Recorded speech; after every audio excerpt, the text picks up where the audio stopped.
Boa noite, irmãos. Abra sua Bíblia. Evangelho de João, capítulo 21, verso 15. Essa é a última mensagem da série do Evangelho de João, dessa série expositiva.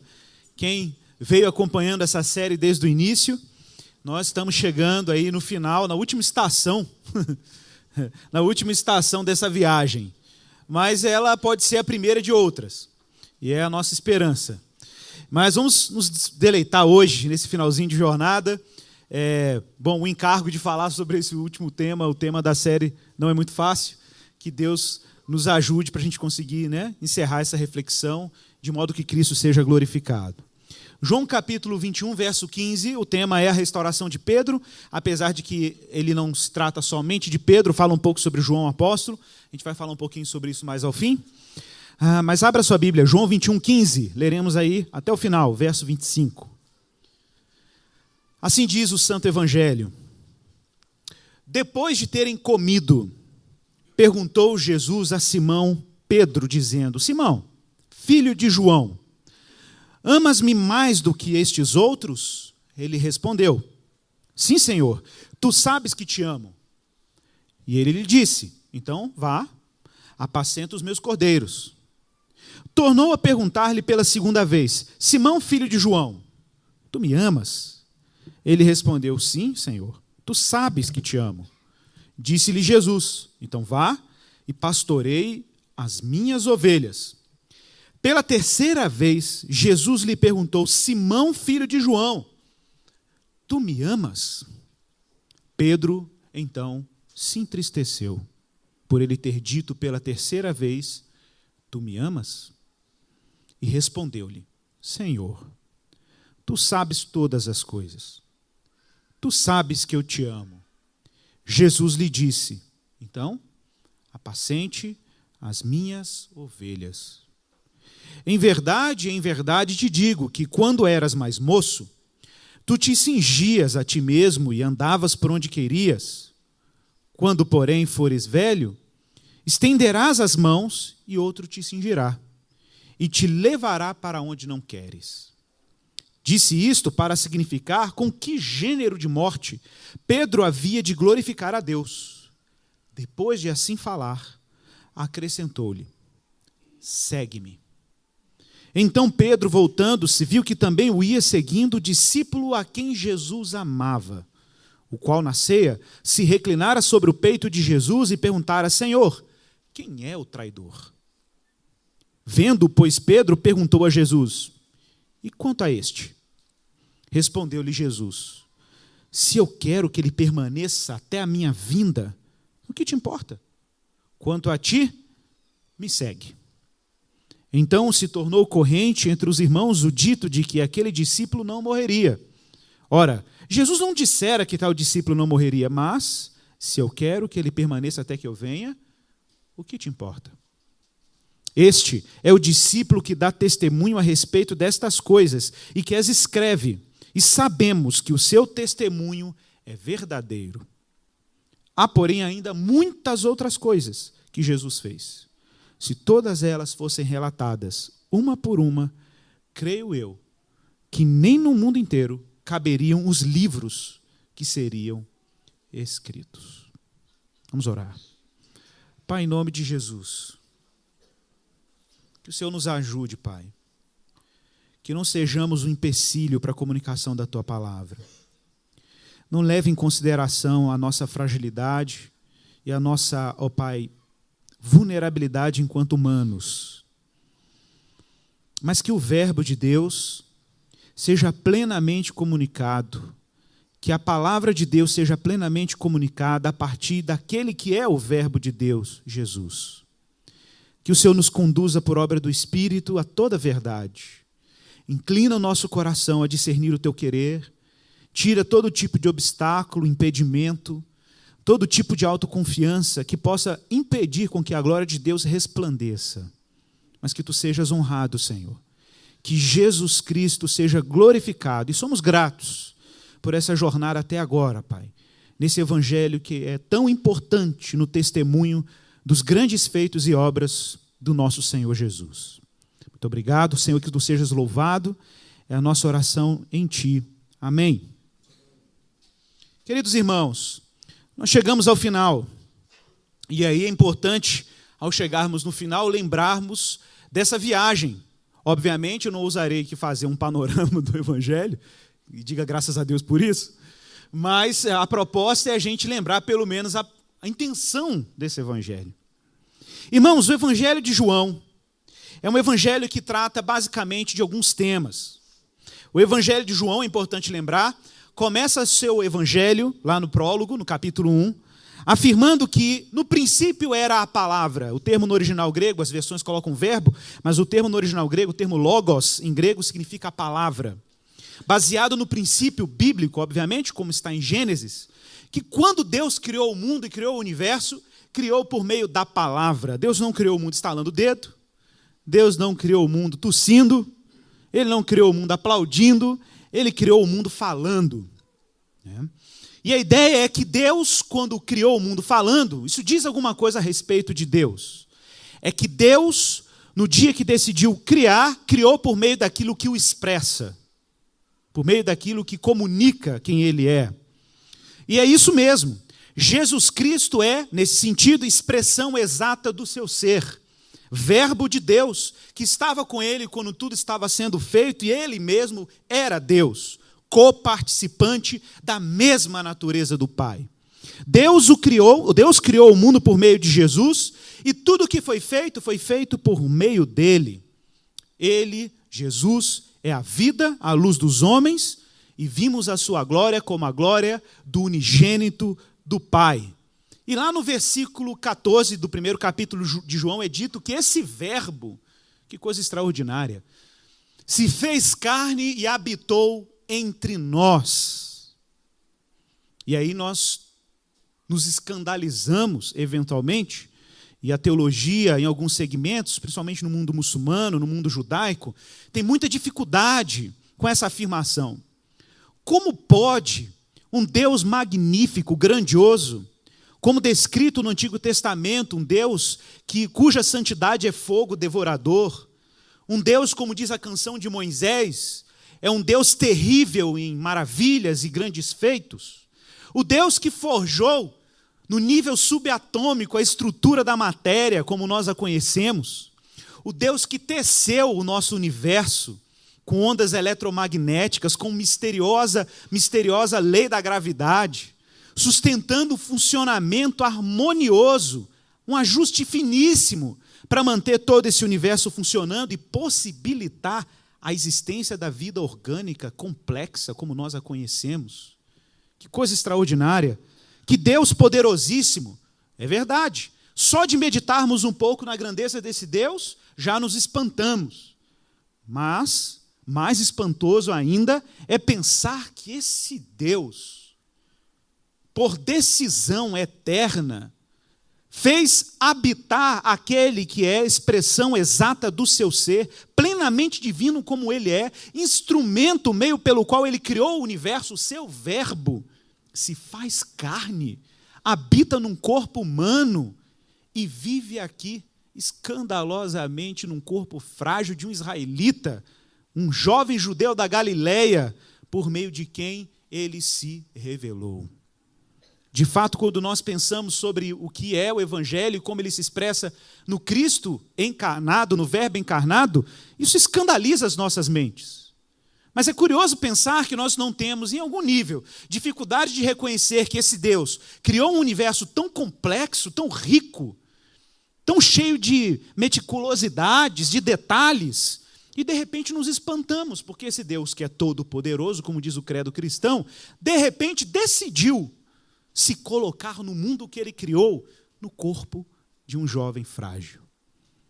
Falávamos aqui sobre Tomé um tempo atrás e dizíamos sobre como é realmente chocante quando nós pensamos que quantas de nós ou quantos amigos que nós conhecemos de repente não falam assim, poxa, esse Deus é um Deus tão interessado no ser humano, por que ele simplesmente não aparece?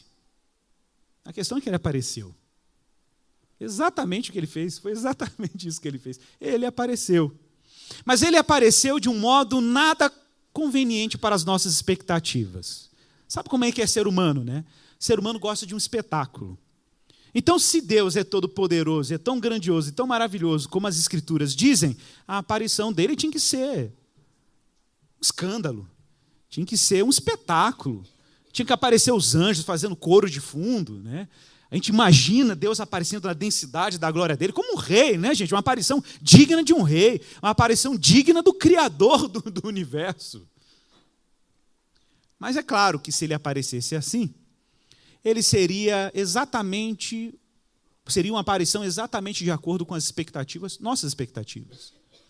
Agora, de fato, somente Deus, um Deus verdadeiro, poderia mais uma vez nos assombrar com um modo nada humano de se revelar, ou absolutamente humano no sentido como que ele se revelou. Ele veio num corpo frágil. Que escândalo!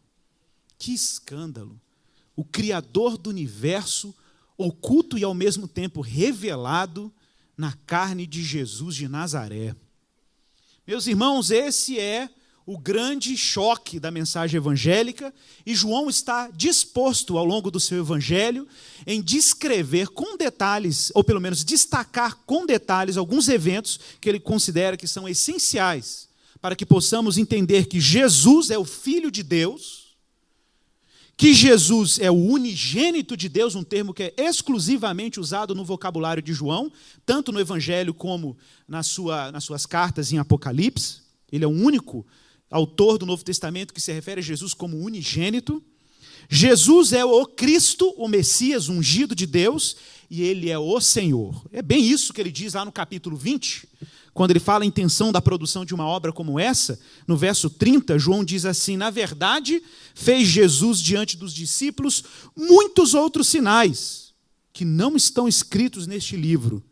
Estes, porém, foram registrados. Ou seja, João está dizendo, eu selecionei esses sinais para um único propósito. Está aí em João 20, 31.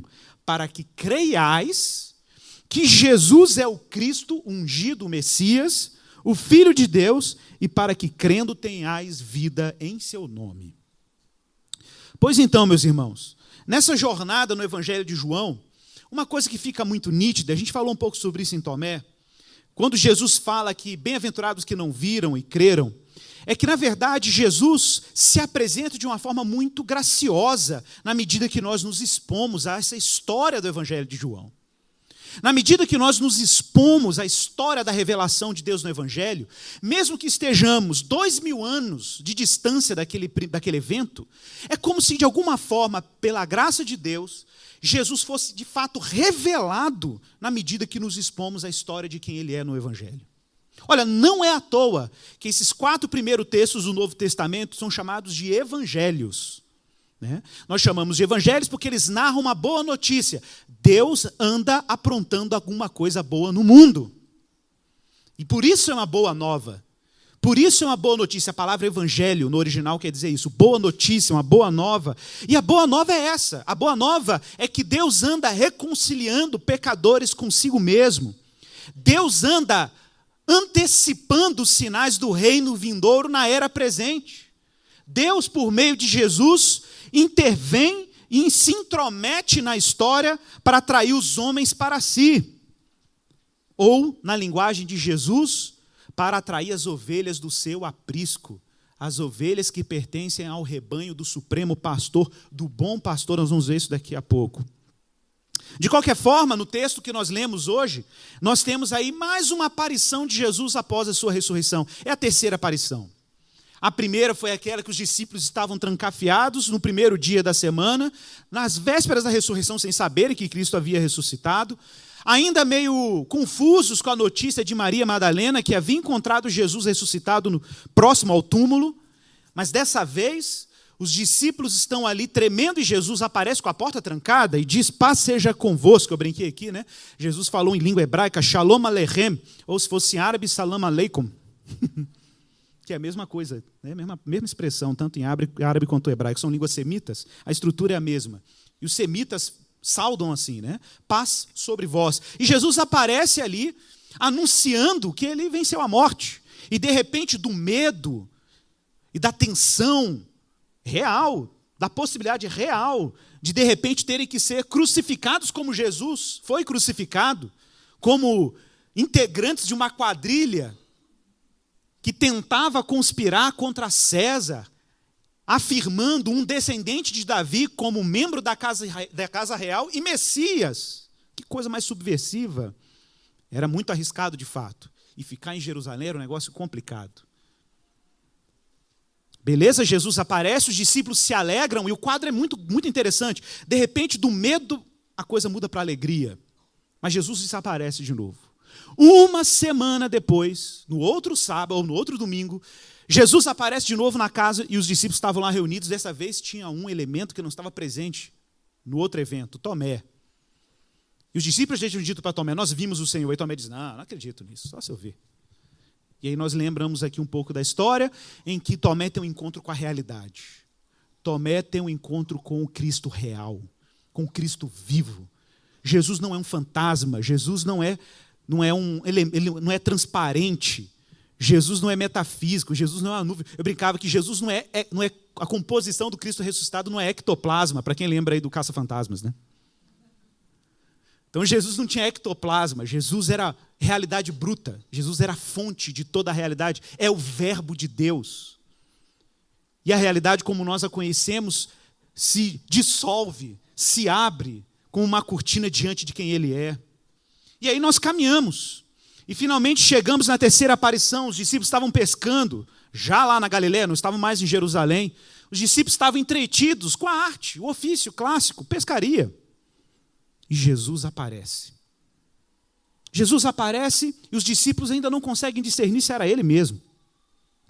Porque é assim mesmo, né? O verbo é assim mesmo. Ele é tão real que o nosso senso de realidade fica até um pouco confuso diante da brutalidade da realidade dele. E Jesus, então, aparece particularmente para um discípulo que tinha que ajustar algumas coisas, acertar algumas contas. Pedro, que ficou conhecido em vários momentos da missão de Jesus, desde aquele momento em que Jesus chegou para ele e disse, vem e me segue. Pedro se tornou pescador de homens com Jesus, e na sua missão com Cristo, porque esse vem e me segue é uma expressão muito interessante, a gente vai ver isso daqui a pouco, ele segue Jesus na sua missão com ele, e em vários momentos da sua trajetória. Pedro é alguém que faz questão de demonstrar a sua alta fidelidade, compromisso e amor a Jesus. Em momentos que soam até irônicos quando nós lemos o texto. Tem até uma dose de humor nesses casos. Quando Pedro, por exemplo, em alguns momentos, Jesus pergunta para ele, o que você diz que eu sou? Ele diz, você é o Cristo, o Filho de Deus. Eu não dissesse isso se não fosse pelo poder do Espírito Santo. Mas depois Jesus vai e anuncia, olha, o Filho do Homem vai ser entregue. E aí ele vai, interrompe e fala, opa, não, se você for, eu vou dar minha vida por ti. E aí Jesus fala assim, epa, arreda-te Satanás. Do Espírito Santo para Satanás a mesma frase. Impressionante. E depois, em outras ocasiões, você vê Pedro meio embaraçado, com dúvidas estranhas.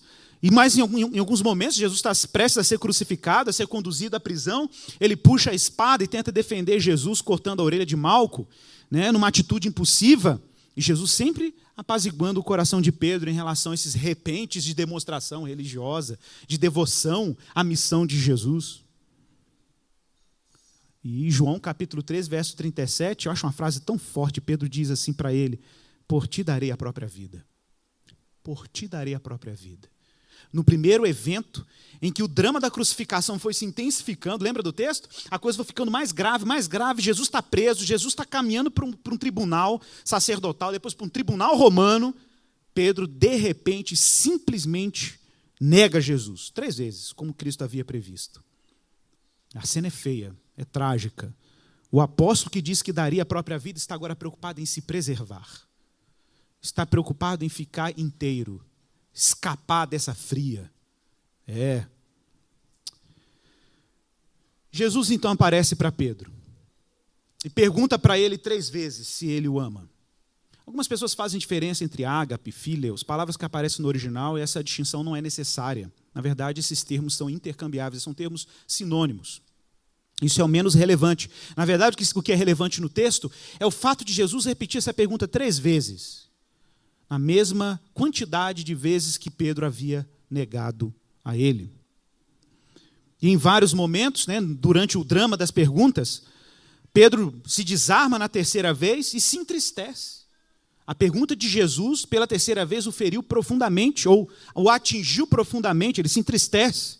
E ele se rende e fala: Senhor, tu sabes. Mas a resposta de Jesus é: pastoreia as minhas ovelhas.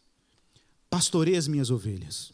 Curioso pensar que Jesus em nenhum momento diz para Pedro: seja pastor. Porque pastor não é um status ontológico, não é um status do ser. Deus nos deu uma tarefa. E a tarefa é apacentar as ovelhas daquele que realmente é o pastor das ovelhas. E aquele que realmente é o pastor das ovelhas é o próprio Jesus. O próprio Jesus. Nós somos meros cooperadores dessa tarefa. E essa tarefa também não é exclusiva daqueles que oficiam por ordenação o ministério pastoral, no nosso caso. Mas abra sua Bíblia, João capítulo 10, verso 8. Vamos ver que rebanho e que pastor é esse. João capítulo 10, volte um pouquinho aí, verso 11. E assim diz o texto: eu sou o bom pastor. Então Jesus é o bom pastor.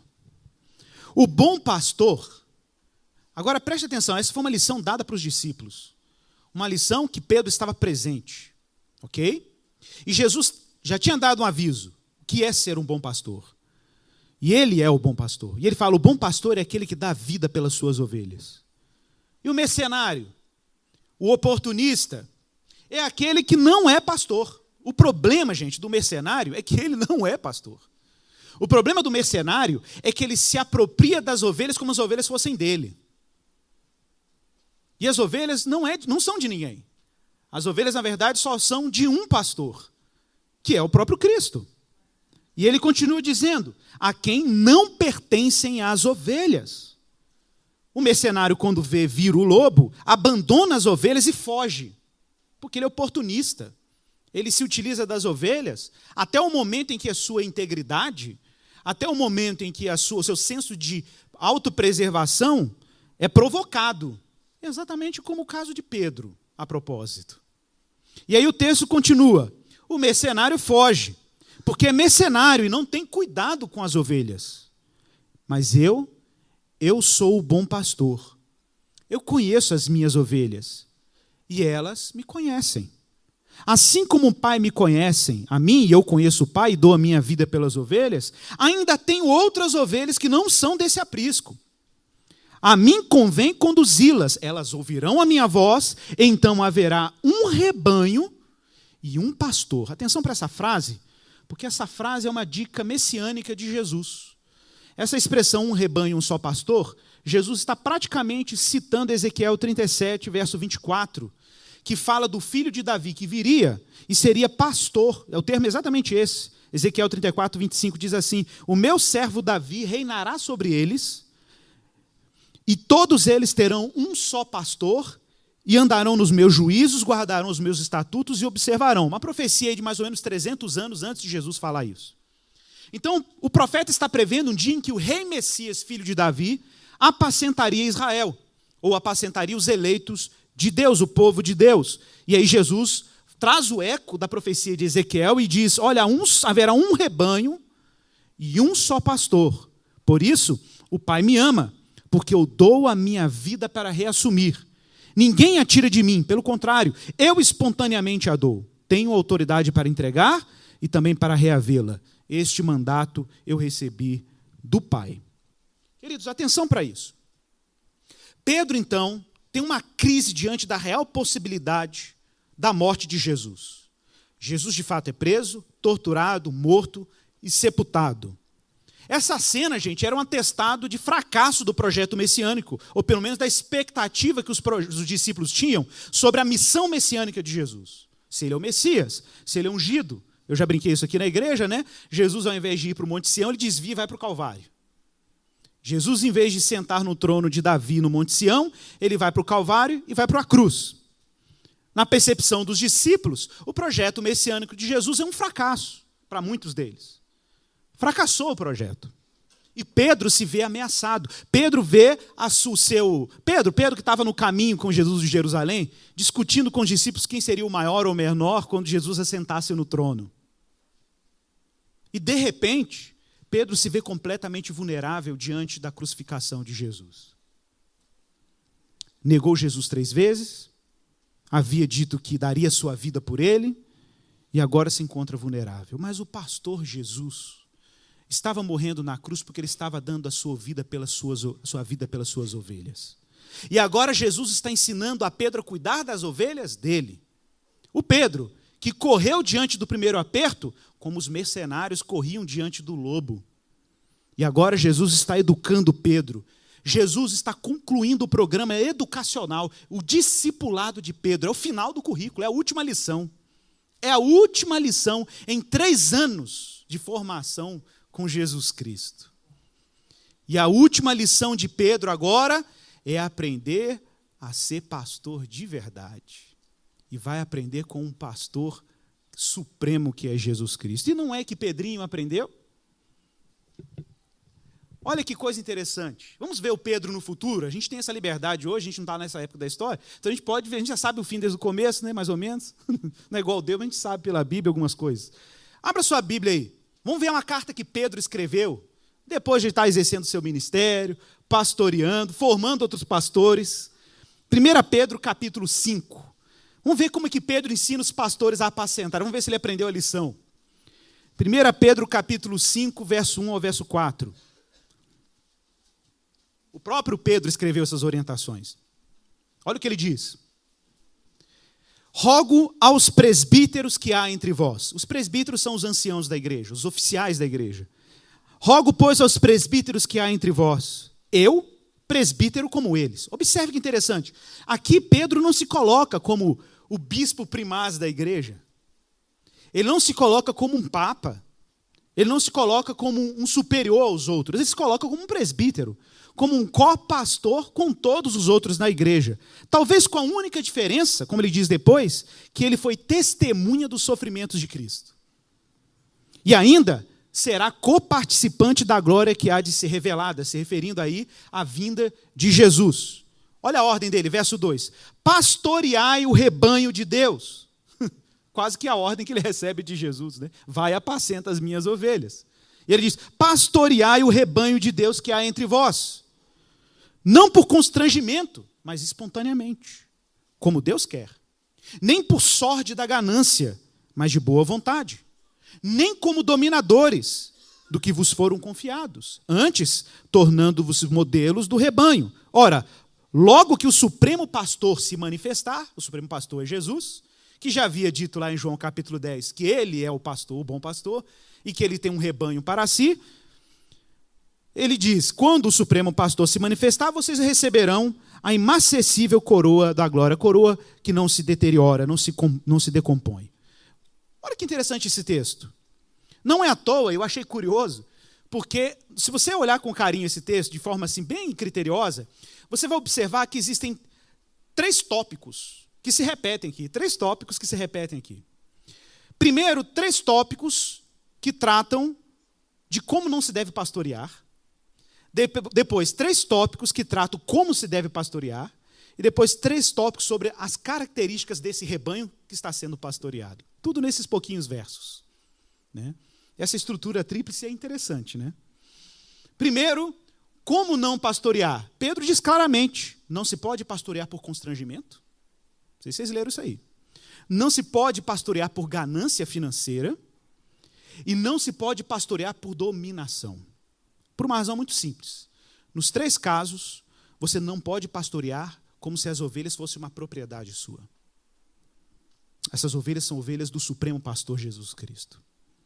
Tudo bem, como não pastoreamos, nós já sabemos. Mas como pastorear? Ao invés do constrangimento, devemos pastorear espontaneamente. Pedro aprendeu bem isso. Pedro aprendeu que ele não constrangeria Deus e não impressionaria Deus sendo pastor para receber, depois da sua função pastoral, algum benefício divino. Como se Deus o abençoasse se ele exercesse a função pastoral. Como se a graça de Deus estivesse condicionada ao seu trabalho. É a tentação de muito pastor. de repente exercer a função ministerial sob pressão do presbitério, sob pressão da igreja, sob expectativa alheia. Não, como se serve o rebanho do Senhor? Espontaneamente. Espontaneamente. Espontaneamente, porque o pastoreio é uma reação a um mandato de Jesus e um mandato, um encontro real com o amor dele. Nós vamos ver isso daqui a pouco. E o pastoreio tem que ser de boa vontade. Ele não pode ser murmurante, não pode ser reclamando. Ele tem que ser de boa vontade, tem que nascer de uma disposição renovada sobre quem Deus é e fazer isso de acordo com como Deus quer. É a expressão que Pedro usa.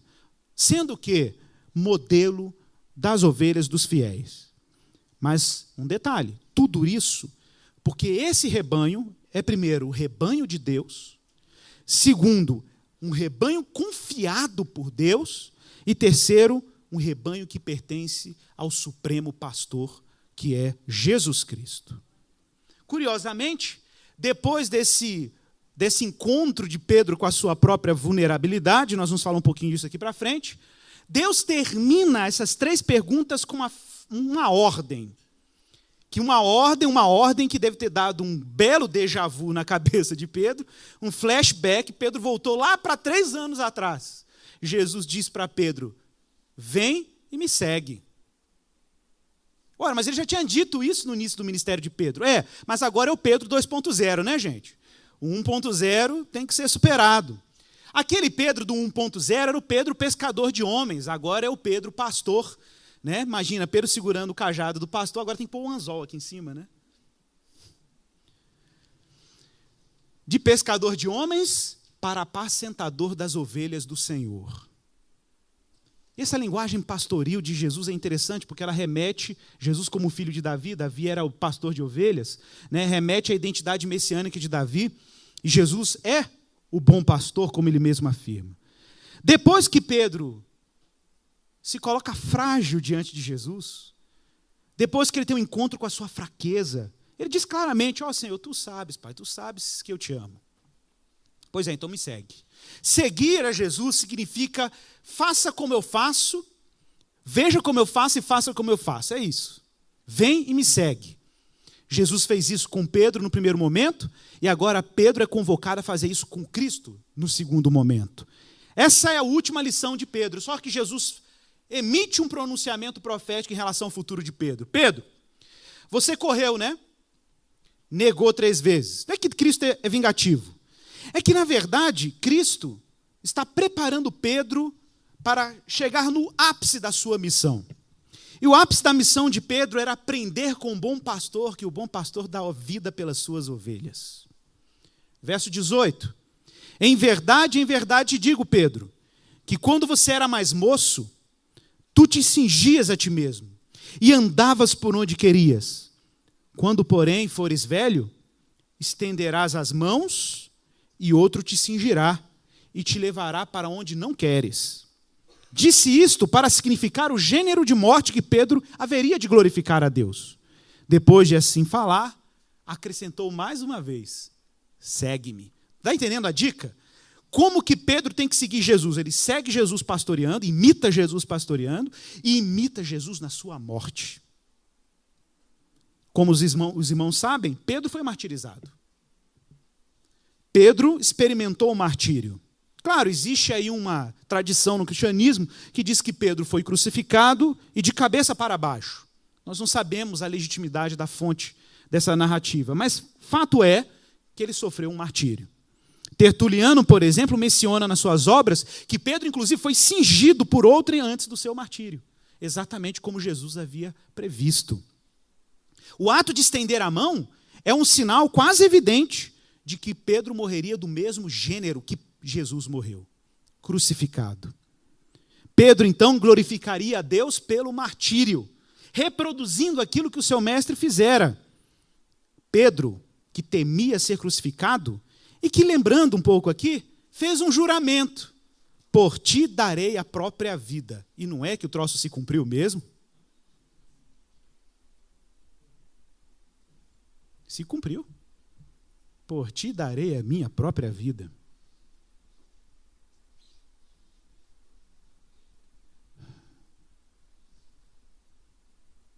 Irmãos, atenção para isso. Existe uma distância. Eu sei que todo cristão experimenta isso em algum nível. Existe uma evidente distância entre os nossos compromissos e a capacidade de cumprir os nossos compromissos. Não raras vezes na vida cristã, nós percebemos uma disparidade, uma aparente contradição entre a fé que nós confessamos e aquilo que nós conseguimos realizar. O que nós vemos aqui no texto é que o Pedro confessante precisava de um encontro agora com Cristo para se tornar um Pedro praticante.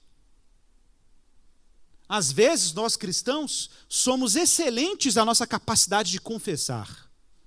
Somos excelentes até no esforço humano de tentar demonstrar piedade a Deus, como Pedro fez algumas vezes ao longo da sua trajetória. Mas como encurtar a distância entre a fé que nós confessamos e a vida que nós vivemos? Como transpor a barreira entre aquilo que nós confessamos publicamente, cremos por meio das nossas confissões de fé, e aquilo que nós vivemos na nossa vida prática, no nosso dia a dia? Nós temos que ser discipulados por Jesus. Mas para nós termos um encontro com Jesus que está nos educando a viver de acordo com outro princípio, porque Jesus está tentando ensinar a Pedro: Pedro, eu não me impressiono com as coisas que você faz. A propósito, toda vez que você tenta me impressionar, fica feio. Fica feio. Desiste, Pedro. É isso que Jesus está tentando ensinar para Pedro. Desiste. Olha a pergunta do primeiro verso que nós lemos. Pedro, você me ama mais do que esses outros aqui? É uma pergunta irônica, gente. Essa pergunta de Jesus, não é que Jesus está querendo que Pedro fale: nossa, eu amo mais do que todos os apóstolos. Não, o que Jesus está tentando demonstrar para ele assim: abaixa a bola, entendeu? Menos. Será que você ama mais do que essa turma inteira aqui? Então, meus irmãos, atenção. Onde que foi a restauração de Pedro?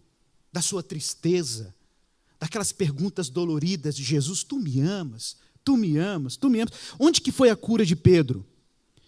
A cura de Pedro foi quando Pedro, atenção para isso, teve um encontro real com a sua impotência. Quando Pedro teve um encontro real com a sua vulnerabilidade, com a sua incapacidade de impressionar a Deus. A libertação de Pedro exigiu um encontro com a própria fraqueza. Pedro tinha que ser convencido pelas circunstâncias de que ele era um fracasso. E não há como a gente olhar para Cristo e abraçar a Cristo na totalidade de quem Ele é, na sua morte e na sua ressurreição, se a gente não se vê de mãos vazias perante quem Ele é. Mas se chegarmos com as nossas mãos ou a nossa vida carregada de justiça própria, de piedade religiosa, carregado de espiritualismo, chegando diante de Deus querendo impressionar a Deus pela nossa piedade, pela nossa devoção, Deus permitirá, eventualmente, encontros reais com o nosso fracasso, com a nossa incapacidade de impressioná-lo. O nosso problema é que nós superestimamos a nossa capacidade de comprometimento. Irmãos, Deus não precisa do seu amor. Atenção para isso. Apesar dele ter dado a ordem para você amá-lo, mas ele não tem carência e não precisa do seu amor. Nós é que precisamos do amor dele. Nós não podemos ofertar a nossa fidelidade a Deus. Por uma razão muito simples. Nós não somos confiáveis, como Pedro não era confiável. Somente Deus, é isso que Jesus está ensinando para Pedro, somente Deus pode nos fazer cristãos e humanos, mesmo que isso exija um encontro real com a nossa vulnerabilidade. Só o amor de Deus, meus irmãos, só um encontro real com a beleza de Cristo, com a obra de Cristo, e não com a nossa. Só quando nós abraçamos a obra de Jesus, olhamos para ela, o Cristo morto e ressuscitado, e abraçamos essa obra como o lugar mais seguro para a gente responder com alguma obra aquilo que ele fez, somente o amor e a beleza de Deus em Cristo pode encurtar a distância entre o que nós confessamos e o que nós fazemos. Nenhum ato de amor pode ser independente do amor de Deus. Nenhum ato de amor pode ser independente do amor de Deus. Se Pedro tinha que apacentar e amar as ovelhas do Senhor, que ele o fizesse a partir de um encontro real com a sua vulnerabilidade, um encontro real com Cristo ressuscitado. Sem o encontro real com quem você é e com quem Cristo é, não é possível amar. Irmãos, amar, humanamente falando, não é possível. Amar no nível mais radical, a ponto de entregar a sua própria vida, como Pedro se comprometeu, exige um encontro com a realidade que é Jesus Cristo, para então responder a esse evento da forma adequada. Não foi bem isso que João, a propósito, o apóstolo, autor dessa obra, disse na sua primeira carta, 1 João, capítulo 4, verso 7, se você quiser abrir a sua Bíblia, 1 João, capítulo 4, verso 7, João baliza o amor cristão, ele é sempre uma reação ao amor divino. O amor cristão e o serviço cristão é sempre uma reação ao que Deus opera em nós. Pior coisa que existe é o cristão querer amar sem ter tido nenhum tipo de contato com a realidade de Cristo. Porque pode ser de fato uma obra para tentar impressionar a Deus ou as pessoas. E essas obras estão fadadas ao fracasso. Elas podem ser socialmente boas, mas elas não glorificam a Deus. Obras que glorificam a Deus são sempre obras reativas, obras que reagiram à realidade de quem Jesus é. Obras que emergem de um encontro com Cristo vivo e de gente que desistiu de se levar a sério demais. Gente que desistiu de se levar a sério demais. O problema de Pedro é que se levava a sério demais. E Jesus está o tempo inteiro demonstrando que ele é uma piada. Que ele é uma piada. Mas quando nós nos encontramos com Jesus, os nossos feitos fazem sentido e se tornam belos, porque eles emergem de um encontro com quem Cristo é. E são belos não porque nos glorificam, são belos porque eles glorificam a Cristo, porque partem do amor de Cristo. Por isso ele pergunta, tu me amas? Ou seja, você me deseja, você me aprecia, você confia em mim de forma plena, total, você teve esse encontro com a realidade? E a resposta de Pedro precisa ser autêntica, porque o pastoreio de Pedro tem que ser uma resposta ao encontro de Pedro com quem Cristo é.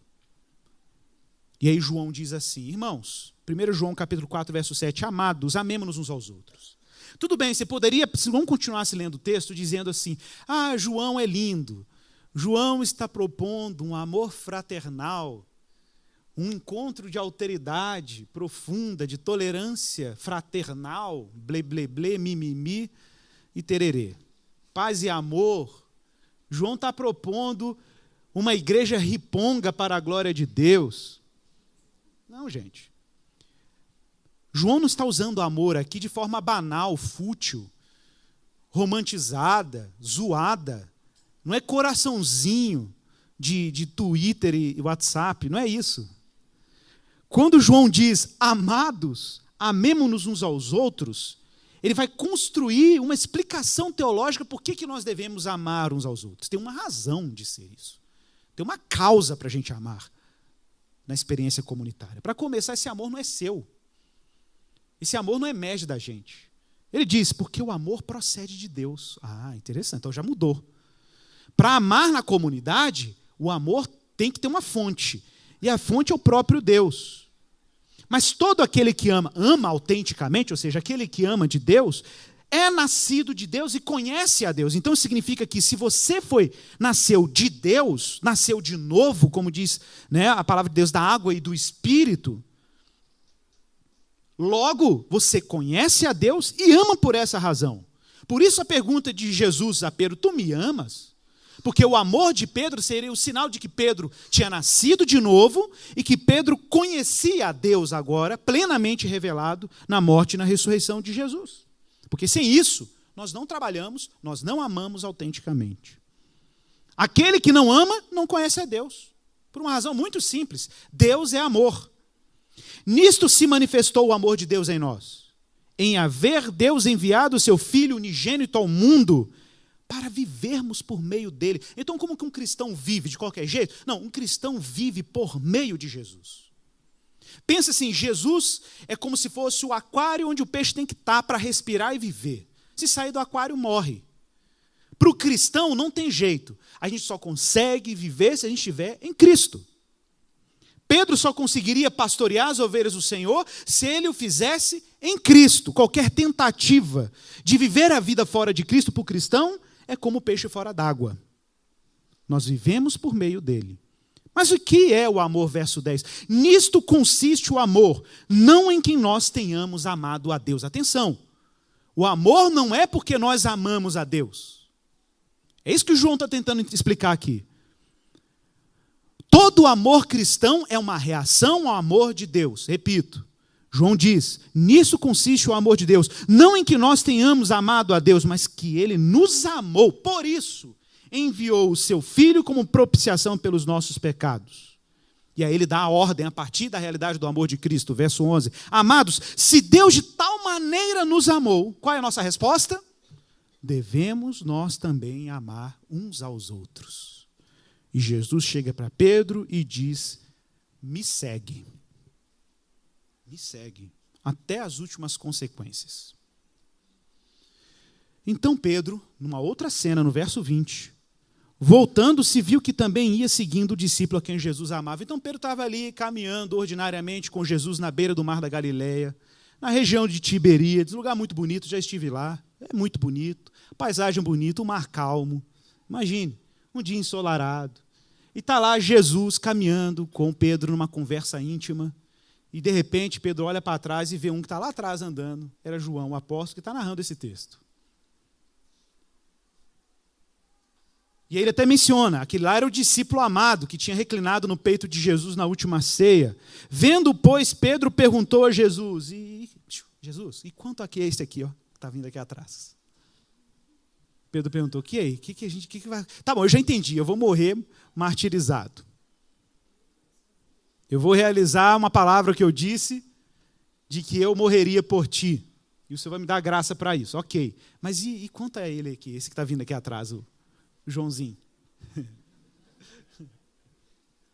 Respondeu-lhe Jesus, meu filho, se eu quiser, versão atualizadíssima, tá, gente? Se eu quiser que ele viva, igual o Highlander, até a minha vinda nos céus, o problema não é seu. O que te importa? Quanto a ti, eu já falei, me segue. Então, se tornou corrente entre os irmãos o dito de que aquele discípulo, João, não morreria. Ora, Jesus não dissera que tal discípulo não morreria, mas, se eu quero que ele permaneça até que eu venha, o que te importa? De fato, correu-se essa notícia, porque o apóstolo João foi o último apóstolo a morrer, morreu de morte natural, não porque não tentaram matá-lo, tentaram cozinhar ou fritar em óleo fervente o apóstolo João, ele não morreu, e aí, imagina, os imperadores enlouqueceram e falaram assim, se essa notícia espalhar no império, que João, o apóstolo, não morreu, o império vira cristão. Vamos isolar esse homem. E mandaram ele para uma ilha chamada Patmos. Depois vai no Google Maps e vê onde que fica essa ilha pertinho da Itália aí. E despacharam a encomenda no navio, isolado do continente, numa ilha, para não ter problema. Era o último apóstolo cristão, né? Era o último apóstolo dos cristãos. Mas, pessoal, o apóstolo João é um apóstolo que tem uma peculiaridade. Enquanto todos os apóstolos e discípulos estavam dispersando diante da crucificação, João permanecia insistentemente ante o evento da crucificação, meio que esperando Jesus cumprir a sua palavra sobre a sua ressurreição. De fato, João é o autor bíblico que mais usa a expressão vida nos seus escritos. Se você fizer uma pesquisa numa concordância, você vai ver que em toda a Bíblia, em termos proporcionais, os livros que mais ocorrem o termo vida são os textos escritos por João. Ora, alguns você conhece, famosos. Por exemplo, João capítulo 1, verso 4, já no início do evangelho dele, ele diz claramente, a vida estava nele e a vida era a luz dos homens. João 3,36, quem crê no Filho tem a vida eterna. João capítulo 11, verso 25, eu sou a ressurreição e a vida. Então ele destaca todos os trechos em que a vida aparece. João 14, 6, um texto clássico, eu sou o caminho, a verdade e a vida. Outros textos como eu vim para que tenham vida e vida em abundância. João é o amante da vida. João é o amante da vida e é muito interessante pensar em João como um apóstolo que não foi martirizado. Quase como um sinal da ressurreição. Não sei se vocês sabem, tem uma lenda antiga, medieval, cristã, que João ele foi sepultado em Éfeso, né, na Turquia, e dizem que no túmulo de João, quando ele morreu, João morreu, mas continuava respirando depois de morrer. Aí dizem que o caixão, é um mito, óbvio, mas assim, olha que interessante, eu achei tão curioso isso. Aí, no mito medieval, o sepulcro de João era coberto de terra, e a terra ficava subindo e descendo, assim, porque ele respirava. Mito, né, gente? É claro. Mas é a fama de que João era alguém que não ia morrer até a vinda do Senhor. Mas não é que o Senhor disse isso, o próprio Evangelho de João explica. É que se o Senhor quisesse, isso era um problema do Senhor em relação a João. Naquele momento, o negócio de Pedro era com Jesus e Jesus com Pedro. João é outra história. E, de fato, abra sua Bíblia, nós estamos encerrando. Vamos ver aqui o que aconteceu com João, numa outra obra que ele escreveu, quando ele foi para uma ilha chamada Patmos. Olha aí rapidinho, João capítulo 1, verso 1, Apocalipse. Apocalipse capítulo 1, verso 1. Último livro da Bíblia, tá, gente? Para quem tem dificuldade de achar os livros. Bem difícil de achar.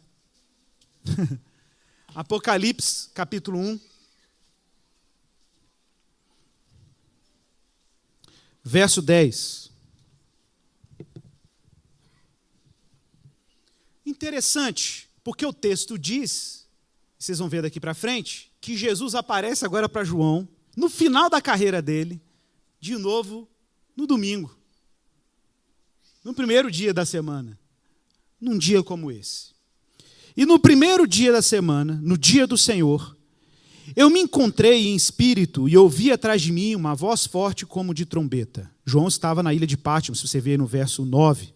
E ele estava preso por causa do testemunho de Jesus. Que dizia, escreve em um livro o que vês e envia-o às 7 igrejas, Éfeso, Esmirna, Pérgamo, Tiatira, Sardes, Filadélfia, Laodiceia. Virei-me para ver quem falava comigo, e ao me voltar, eu vi 7 candelabros de ouro. E no meio dos candelabros havia alguém semelhante a um ser humano, vestindo uma túnica longa, uma faixa de ouro na altura do peito. Sua cabeça e seus cabelos eram brancos como a lã, tão brancos como a neve, e seus olhos eram como uma chama de fogo. Seus pés eram parecidos com metal brilhante, refinado como uma fornalha, e sua voz era como a voz de muitas águas. Na mão direita, ele segurava 7 estrelas. E da sua boca saiu uma espada afiada de 2 gumes. O seu rosto brilhava como o sol no seu fulgor. Segura um pouco. Até aqui, a descrição com metáforas e comparações serve para descrever o indescritível. O encontro de João com Jesus na ilha de Patmos é extraordinário. Ele não tem nem como descrever o que ele está vendo, então ele tem que ficar fazendo comparações para poder descrever essa aparição impressionante de Jesus. Mas o que é interessante é que João, o apóstolo, atenção, o apóstolo da vida, o amante da ressurreição, que não morreu martirizado diante da aparição de Jesus, o apóstolo que não foi morto pelo império, que o império não conseguiu matar, diante da aparição de Jesus, verso 17, ele caiu como morto. Quando vi, caí aos seus pés como morto. Então, ele pôs a mão direita sobre mim e me disse, não tenhas medo. Eu sou o primeiro e sou o último. Eu sou o que vive. Eu fui morto, mas agora estou aqui vivo para todo sempre e tenho as chaves da morte e do inferno. Uma paráfrasezinha, Jesus disse, sabe por que você não morreu lá com os romanos? Porque eu não autorizei. Eu gosto sempre dessa cena que eu imagino Jesus com a chavinha rodando assim no dedo, né? Desculpa, gente, teólogo tem umas viagens, tá? A gente fica imaginando assim, né? Jesus com a chavinha. Sabe por que você não morreu na caldeirinha romana? Porque eu tenho a chave. Só eu autorizo esse negócio de morte. Portanto, escreve as coisas que tem visto, tanto as do presente, como as que acontecerão depois destas. Amém, meus irmãos? Esse é o Cristo vivo e ressuscitado. Esse é o final e o início de outra história. Ver Pedro reconciliado com Deus pregando diante dos mesmos sacerdotes que prenderam Jesus com coragem e ousadia. Ou ver o testemunho de João se espalhando pela terra depois de 2000 anos é muito encorajador. Mas lembre-se disso, meu irmão. Se nós temos que encurtar a distância entre o que confessamos e o que fazemos, nós precisamos de um encontro real com a nossa fragilidade e um encontro real com Cristo que João encontrou na ilha de Patmos, o Cristo ressuscitado. Vamos orar. Vou pedir que os nossos irmãos preparem os elementos da ceia. Feche os seus olhos, medite um pouco, respire um pouco. Busque graça do Senhor para que Ele te ajude. Se você está nesse momento de autoilusão, é o momento de ter um encontro com a sua vulnerabilidade. Se você já está se encontrando com a sua vulnerabilidade, essa pode ser uma perfeita lição do discipulado de Jesus. E se você já passou da fase da vulnerabilidade, é o momento de abraçar a Cristo como Ele é.